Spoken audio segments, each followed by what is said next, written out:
Hola a todos, aquí les comparto un spoiler, el capítulo número 4 de Planificador de Bodas. Tengo el corazón roto basados en el libro. No importa, pero dejen de hablar de mí. No tengo el corazón roto, solo estoy a dieta. Después de eso, Noah se alejó rápidamente. Los demás se miraron y murmuraron suavemente. ¿Cómo lo supo? La pregunta de Hai-In hizo que todos sonrieran. Bueno, todos en la oficina habían sido llamados a reunión dejando a Noah solo sentado y suspirando. Era lógico que supiera que él era el tema del problema. Bueno, regresemos al trabajo. Si él dice que está bien, está bien. Jan Im le dijo a todos a pesar de tener una expresión de preocupación en su rostro, porque en secreto ella sentía que algo pasaba. Era como tener una premonición con la que no estaba para nada contenta. Jan In comenzó a pensar en si podría ser cierto que no estaba enamorado en secreto de la persona que ella creía, pero al mismo tiempo esperaba que solo lo estuviera pensando demasiado y que no fuera cierto. Si estás cansado, puedes venir a casa. Noea, no necesitas dejar de trabajar en organizar bodas. Hay muchos estudios grandes en nuestros vecindarios y tú tienes habilidades superiores que todos querrían contratar. Nam Noea suspiró pesadamente porque recordó lo que le había dicho su madre la semana pasada.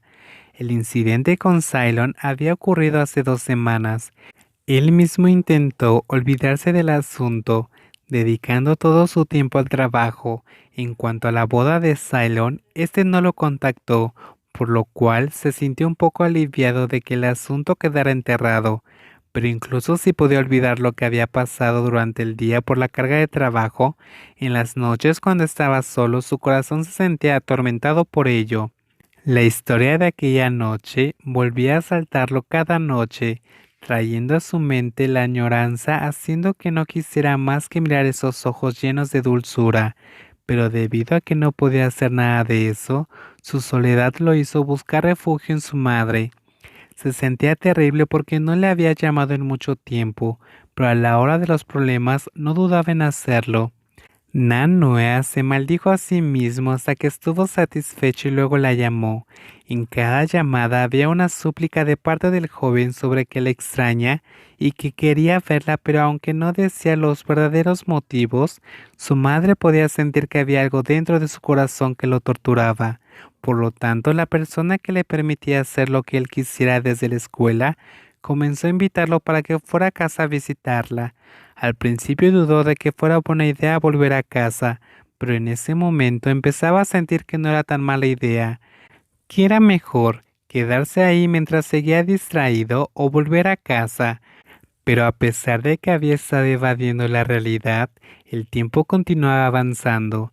Se llegó la fecha de la sesión de fotos para la boda. Además de tomar, editar y hacer videos para el evento, tenía que haber un tiempo de edición y formato para las tarjetas y los souvenirs. Él tenía que encargarse de todo sin importar cómo se sentía. Nanua no quería verlo, no quería escucharlo, no quería saber nada de esa pareja, pero no podía evadir sus responsabilidades sin oír. Después de saludar al camarógrafo, que ya era conocido para él, discutieron el concepto nuevamente.